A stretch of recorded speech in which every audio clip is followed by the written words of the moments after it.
Bonjour mes chers élèves. Avez-vous déjà pensé pourquoi mangeons-nous? Oui, bien sûr. Les aliments nous aident à se développer, à recevoir de l'énergie pour effectuer le travail.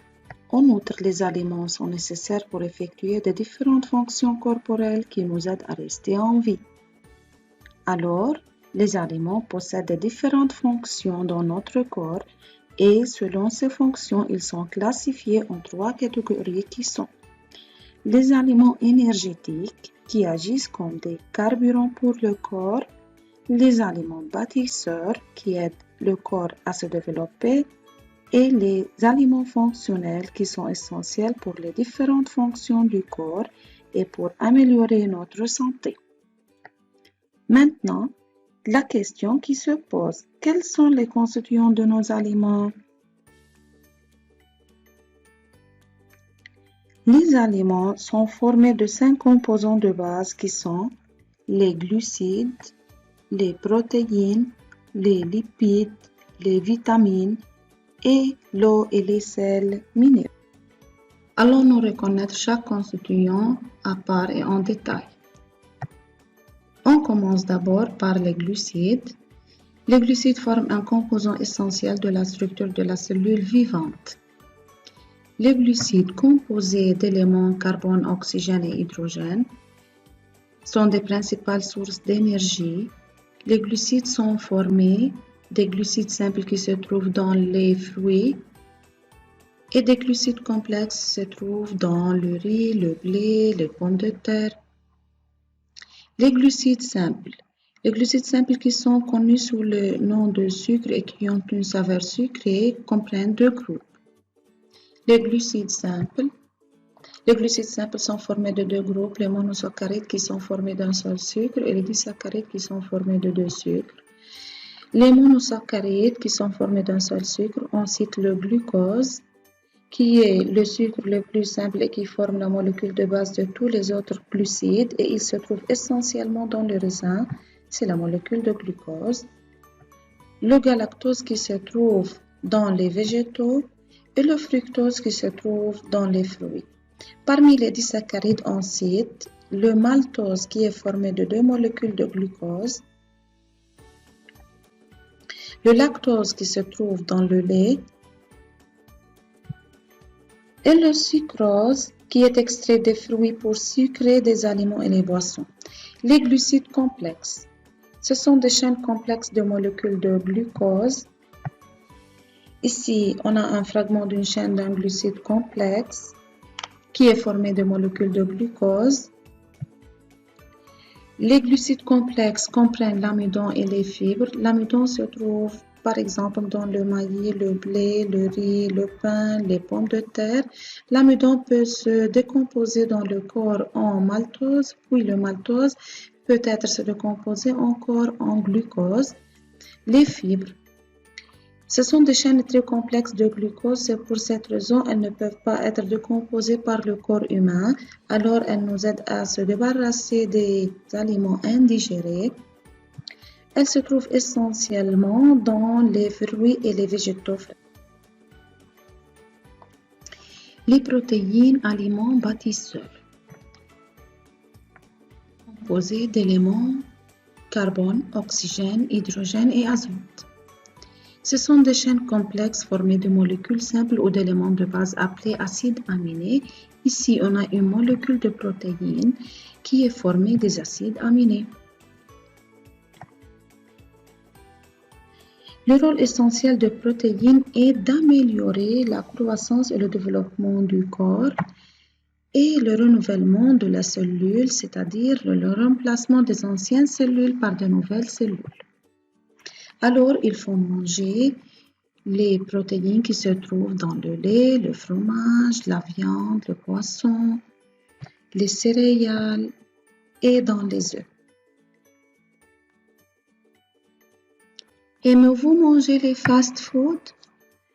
Ce sont des aliments très riches en graisse. C'est pour cette raison que vos parents ne vous permettent toujours de les manger.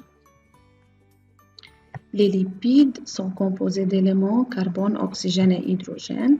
Les molécules complexes formées de deux éléments de base, acide gras et glycérol, c'est l'acide gras et c'est le glycérol. La molécule de lipides est formée de 3 acides gras et un glycérol. Les lipides sont les aliments les plus énergétiques qui nous donnent de l'énergie pour effectuer de différentes activités. Encore, ils vous aident à réchauffer vos corps quand il fait froid. Ils se trouvent dans l'huile, le beurre, l'avocat et les noisettes. Les vitamines. Mes élèves, quand vous êtes malade, le docteur vous conseille de manger des fruits et des légumes. Vous savez pourquoi?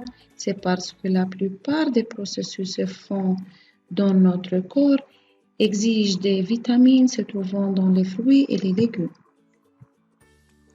Les vitamines composées d'éléments carbone, oxygène et hydrogène ne fournissent pas d'énergie, ce sont des molécules essentielles pour le bon fonctionnement de l'organisme.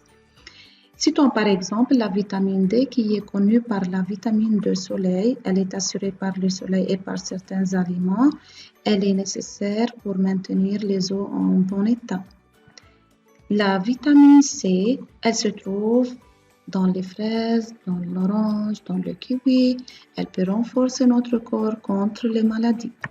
Et la vitamine K qui est présente dans les légumes feuilles comme les épinards, les salades vertes, elle est très importante pour le sang. Les vitamines ne peuvent pas être synthétisées par le corps et elles doivent être obtenues par la nourriture en petite quantité et sont présentes dans de nombreux produits alimentaires, principalement dans les fruits et les légumes. L'eau. L'eau est le constituant important des aliments. L'eau est composée d'éléments oxygène et hydrogène en formant la molécule d'eau H2O. Elle est essentielle pour garder la vie. L'eau constitue environ 70% de la masse corporelle humaine. L'eau ne fournit pas d'énergie. L'eau aide à transporter les aliments dans le système digestif et à éliminer les déchets. Vous pouvez obtenir de l'eau en la buvant et en la consommant de la nourriture, principalement des fruits et des légumes. Les sels minéraux. Plusieurs aliments contiennent des sels minéraux tels que le phosphore, le calcium, le magnésium, le soufre, le potassium et le sodium. Les sels minéraux sont essentiels à l'organisme et représentent environ 4% de notre masse corporelle. Ils sont présents dans des différents produits alimentaires comme le poisson, l'eau, les légumes, le sel, les fruits et les noisettes.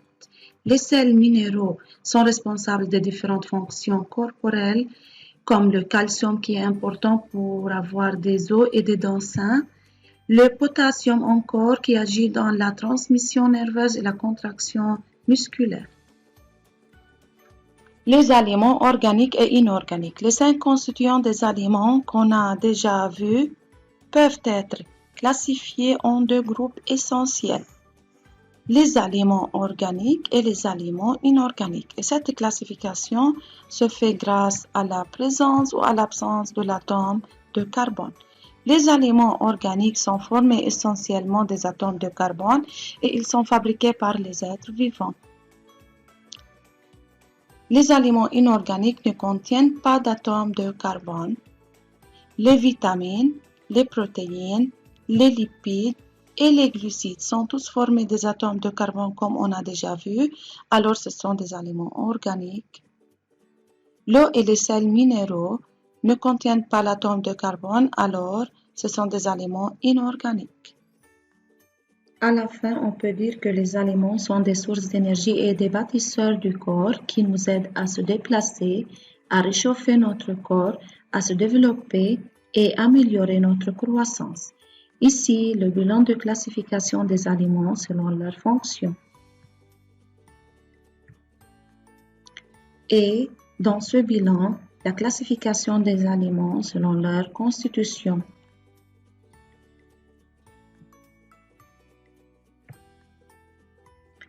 Après avoir regardé la vidéo plus d'une fois, s'il vous plaît, Arrêtez là,